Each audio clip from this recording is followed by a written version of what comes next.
welcome to Adelaide Footy PubTalk. I'm Darcy Evans. I'm with the producer Luke Hosie. Welcome, Luke. Hey, Darcy, how are you, mate? Oh, happy after grand final weekend. Big weekend, wasn't it? How's your week up at the Barossa there? Oh, it was the best grand final I think I've ever seen. Is that right? Yeah. Yep. 7,000 people. 7,500 people, just jam-packed. Yep. Just the most brilliant day, and all of us who went up there, there was a lot of the guys who hadn't seen one before, like TJ and that, and they were in awe at how good it was, winning the President's Lunch and all this sort of stuff. It was, just a fantastic day. Have we been invited to the President's Lunch this week at Amateur League? Or? I wouldn't have thought so. Not so much though. And anyway, I hope all the boys are having fun, whether they've finished after, it's Tuesday, whether they've finished after Terrible Tuesday or Top Up Tuesday, but they've had the City Sunday and the Mad Monday, so I hope everyone had a good time and enjoyed themselves. You're either commiserating or you're celebrating, but hey, you reflect on the year and what could have been, if you're in the grand final, you know you're going up one division you start off at the start of the year, your aim is to get your club up a division. Correct. And when we ever, you coach and that, your aim is firstly is to get your club up a division, and then grand final day is playing for the players themselves. That's spot on. That's the players' day, grand final day, and the supporters obviously, they get around it because they chuck so much in, but you play to get your club up there, then grand final day is about the players. Absolutely it's about them enjoying the day, and it's about their success. It isn't anyone else. It's not your coaches and that, it's your players. And people get a little bit carried away, but it's the players' day. It really is grand final day. It's all about the players when you go top, and no one else. And well done. So these two teams, we had at Richmond, it was Galunga and Old Iggy. So well done. They're up to Division 2 next year, so congratulations. Old Iggy's, when they've been in Division 2 last, it's probably not some time since I've No, a couple of years ago. It hasn't? Okay, they weren't too long ago. They were in Division 2.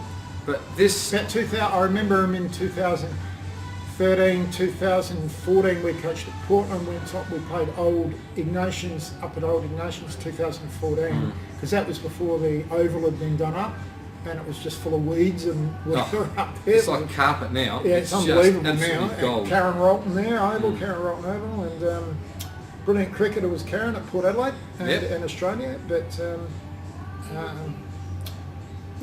the Oval's really had a huge transformation over the last few years, and Old Iggy's have prospered by the Sackers' new Oval, so good on them. They've nailed that one, haven't they? Have they? Wow. Disgraces me. And the old Railway Oval was very tired to say the least, wasn't it? I think probably went on there a few years ago thinking, we've got to put up with this, that's okay, but now it's just a plush green stick of carpet down there. So I remember playing Adelaide High there in the cricket when I was captain coach at Kilburn in the cricket, and it was just shocking. It was diabolical, but now it's unbelievable. Now, we want to congratulate Galunga because they've come from Division 5, Division 4, Division 3 to 2 in straight sets. We're not sure that's a record at the moment. I don't know. I can't remember it ever being done from 5-4-3-2 in my time. Now, that's a phenomenal in straight sets. Some would have done it over like a longer term period, but obviously in straight sets, that's an amazing effort, an awesome effort, a brilliant effort. I think well done. Oh, absolutely. New club rooms, they probably helped with attracting some of the good players as well. It was done, I've got a fair idea what's gone on out there, and you've got to give credit to the number one man out there, Simon Osterbury, the president. So you've got to give credit. Love him or hate him, you've got to give him credit. And I think before he got there, they were struggling a bit, and now they've got, I think it's the second or third biggest junior setup in the state, and they've got their footy club firing. And it's not just Simon, I know Dave Pittman's done a lot, Rocky, Butterworth, there's been a lot of other people who've done a lot, and they've recruited the right people. And I haven't been able to speak to anyone from Galunga this week yet, but I heard on Saturday that Simon might have had a bit of an arm around Michael Wonky. Now, there's 3 other Wonkies here. I wonder if there's a 4th Wonky could arrive. Yeah. They got Nick up forward, they got Sam down back, and James in the midfield. So where else can they put him? But why wouldn't you? But I'm not sure what Michael's intentions are. He's obviously an assistant coach at Eagles. I just don't know. No, I don't know either. But I heard that the Prez had been circling already. SAAFL players, country Victoria. He's been everywhere at the moment. And but I heard that one. He wouldn't tell me anyway, but I'm not kidding. They don't tell me anything. So they reckon I'll tell probably the Portland and North Haven boys what they're doing. But if something comes to this, because I know Mike didn't see anything, so I haven't even asked him. I don't know. I've only heard it. 4 Wonkies for Galunga next year. That would be just number one, a marketing ploy. Plus, it'll be just in Div 2 as well. Well, that can't be confirmed. All we can say is we're seen in a big hug. So I'm just throwing it out there being a bit mischievous. But we do head out to Richmond Oval, and it was, look, obviously Galunga took out 12-14-86 to 10-5-65. No surprise, but would have been a great game because actually Old Eagles were up by 5 points at quarter time. Yep. But then, gee whiz, Galunga just whacked it on 5-goal 7 in the second quarter. So it was 8-9-57 to 6-1-37, and then pretty close at 3/4 time, 9-12-66. 8-3-51. Could have put them away though. With the 12 points, 3 points. 21 scoring shots to 11 at that to 3/4 time, so probably should have buried them. Yeah, and then it's 12-14-86 to 10-5-65. So for Galunga? Yeah, for Galunga, big Steve Pollock for now, been a really good footballer. Steve played at North Adelaide and Teacher Gully. I think he was a runner at the Sydney Swans there for a while, and he big guy, takes a good catch. He's really good. And there's the man, Big Nick Wonky before, so Pollock before. They got a lot of firepower up there, and Big Harry Prosser now. He's another one. He's 6'5". So, yeah. They've got. We've seen them. They play with 4 or 5 tools up there with Michael McMahon as well. And then Andy Reid, the captain. So well done, Reid. So goals. So better players for Alex Arena. He come from Sturt.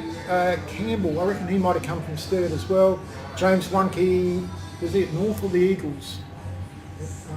No, James was North, never at Eagles, yeah.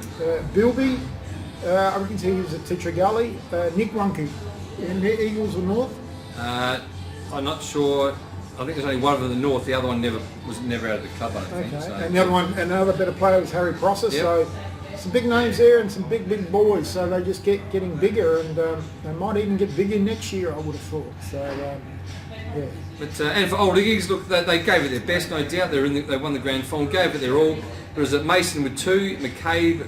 It's all individuals here, so they did certainly spread around for the grand final. So McCabe, Kieran, Janetsky, Reynolds, Ferrari, McNeil, Brinoli, and Cantirana, all individuals. So they spread around there. So the Ferrari, that could be a son of the Ferrari menswear because they all went to Old Eagles, the Ferrari boys. They did. Probably related. There wouldn't be too many Ferraris around. No, they certainly went to Old Eagles. That's right, but there certainly could be a relation to Ferrari menswear. So anyway, best players was Camazito, Shaw, McNeil, Ferrari again, stuck in there, Jones and Ryan. That McNeil's a good player.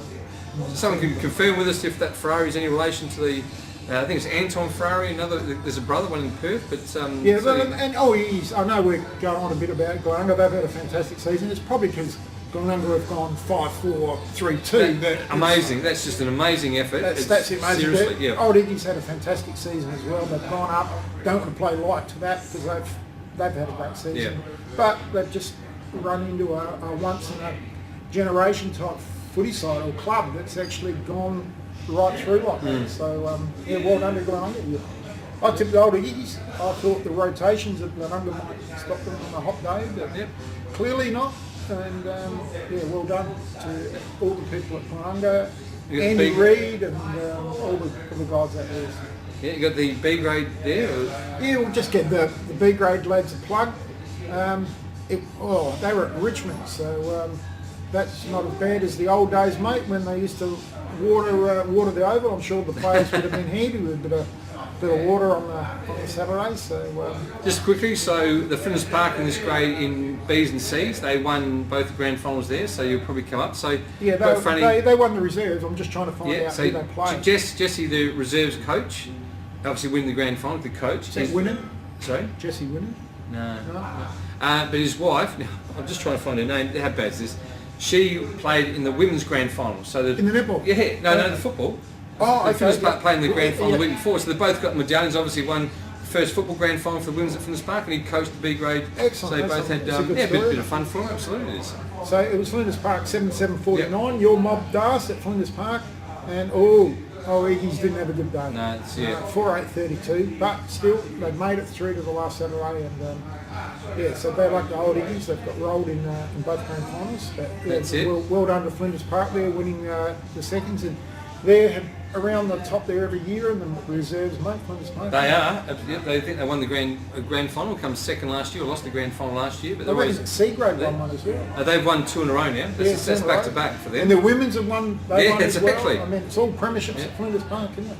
Yeah, and well, the A's finished third, so that was a good effort as well. So Dave Kennell, as you know, is, Kenners is off. He's having a year off. He's done his I think 5 or 6 years. So he said he just wants a break, as you would after being 5 or 6 years is you've had you had enough. We did a poll the other week on that with coaches, CEOs, and all that.